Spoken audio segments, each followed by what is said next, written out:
Hi, and welcome to the single leg balance exercises. So if you're an avid golfer looking to improve your game, or you're just simply looking to improve your balance, then these are the exercises that you'll like to do, and they'll help you get there. All right, let's start with our non-dominant leg. Left leg if you're right-handed, and we're going to take that right leg out, and you're just going to slowly start swinging it. Do it slow to start, and if you're more advanced, you can try and bring that leg up a little bit higher. Hands on the hips, or if you feel more comfortable, hands out, whatever your preference is.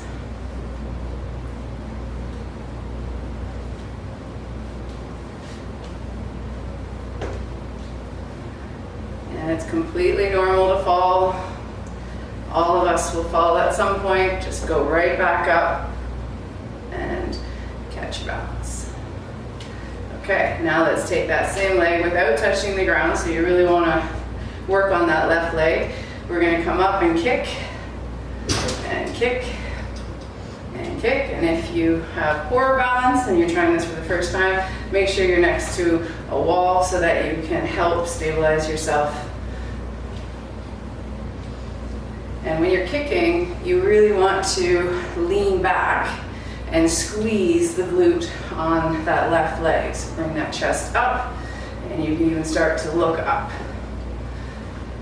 And then now we're going to reach back without touching, so just stretch that back leg back as far as you can, and bring it up. Again, stretch that back leg back, and bring it in. Right.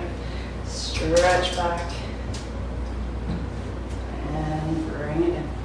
Stretch back, bring it in. Stretch back, bring it in. So what you will start noticing is that the side of the hip is going to start burning. You're going to probably notice some burning in through the calf and all the way into the foot. If you need to, just shake it out like Abby's doing. If you can endure it and stay on. Okay, now we're going to combine the high kick to reverse lunge. So we're going to go up, high kick, and back. Up, high kick, and back. Everything nice and slow, especially when you're starting out. And back. High kick, and back. High kick, and back. Good. One more. Now, we're going to go into the airplane pose. So you're going to go parallel to the floor. Back leg is going to be as parallel to the floor as you can get it.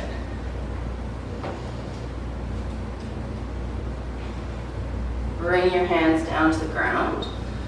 And we're going to come into a little squat. And we're going to work some flexibility here and kick the back leg up as high as you can go.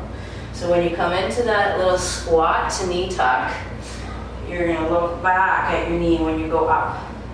Come forward, look forward, and then go back and kick it up. Come forward, back, kick it up. Come forward, back, kick it up. Forward, back, kick it up. Perfect. And now try to come back up into your airplane pose. And then cross that leg over into figure four. Place your hands as though you're going to serve. And then you're going to sit back and reach.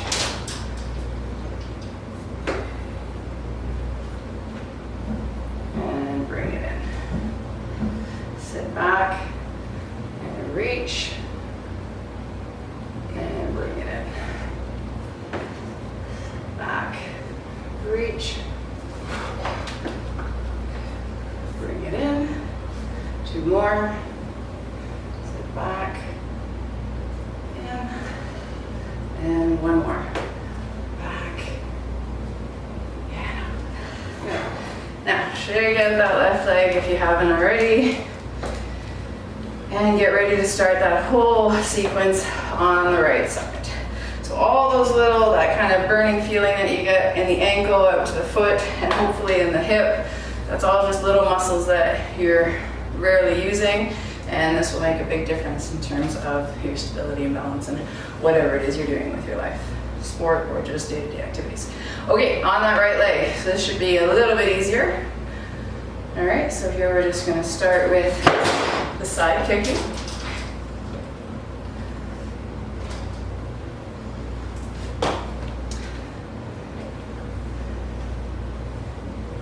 And again, you decide how high you're gonna go. Now, in that hip that we were just standing on the left side, doing this exercise is gonna activate that same muscle that you were just using when you were standing on it. So you might feel some muscle activation in that left hip as you're raising it out to the side. And if you want, you can cross it in front and do more of a pendulum, which makes it a little bit harder because now you're having to stop that momentum in both directions as it crosses over midline. And then let's bring that knee up to center and just high kick to neutral. Up, high kick, neutral.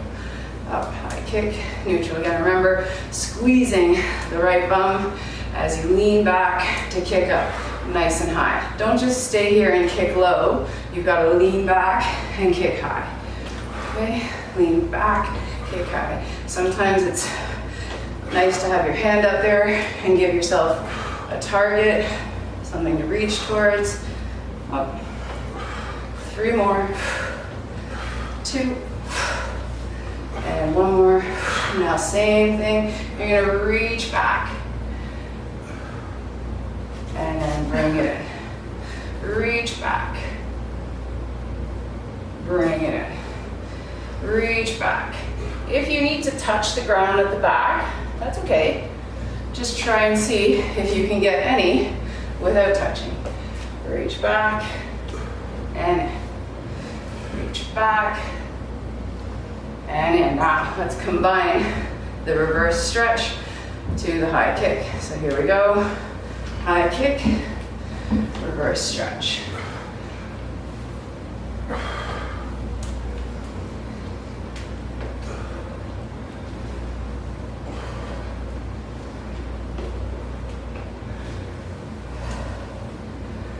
If it helps, find something to stare at.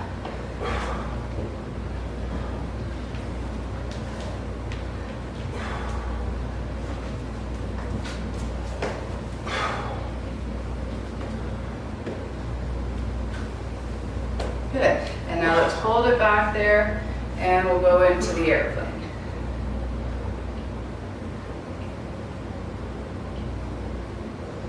Now, tendency is that the toe is going to be turned out in the back. Try and think of closing your hip so that your hips are parallel to the floor. And then when you're ready, hands are going to come down. We're going to do our single leg squat to knee tuck, reverse high kick. So here we go. 1, up, and 2, up, and 3, up, and 4, up, 5, up, 6, up, 7, 8, 9, and 10. Now, here's the hard part, is coming up off the floor, back into your airplane. Trying to find that balance. And we come back into figure 4. I need to shake that foot out. Feel free to take advantage of the break. Whew. All right. So if you can imagine how much those muscles are working right now, they're going to get so much stronger the more you do this. It's a great warm-up, certainly to any leg day exercises, or even just before you go out and play your sport. Okay, so the figure 4, hands go into the serving position, and we sit back and stretch. And up, sit back, and up. Good, sit back, and up, sit back, and up. 2 more. Reach. And up. Last one. Back. And up. Good. Just to activate the inner thighs, it's hard to do it on one leg. So what we're going to do is we're going to do it on 2 legs. If you have a weight, you can place a weight behind your head and it'll activate triceps. If you don't, that's okay. It's not necessary here. What we're really focusing on is the balance. So just imagine you're holding a weight between your hands and we're going to go down into a sumo squat. From here, we're going to come up to the toes and reach up nice and high. We're going to go down and then up nice and high. Make sure you're on those toes and you're stretching. Good. Down, reach up, nice and high. Down, reach up, high. Good. Down, reach up. On those tippy toes, working that balance. Down, up. Good. Down, and up. Stretch, stretch, stretch, reach. These are the challenging things to do, is the reaching. Down, and up, down, and up. And if you want to try and stay on your toes the whole time, it makes it a little bit harder. All the way up. 2 more. Down, and up. Last one. Down, and up. Good. So those are the beginning of your single leg balancing exercises. Try and do that, like I said, before any leg day workouts or before any exercises that you're doing or sports that you're playing. And if you can do it at least 4 to 5 times a week, it will really make a big difference. All right, have fun with it.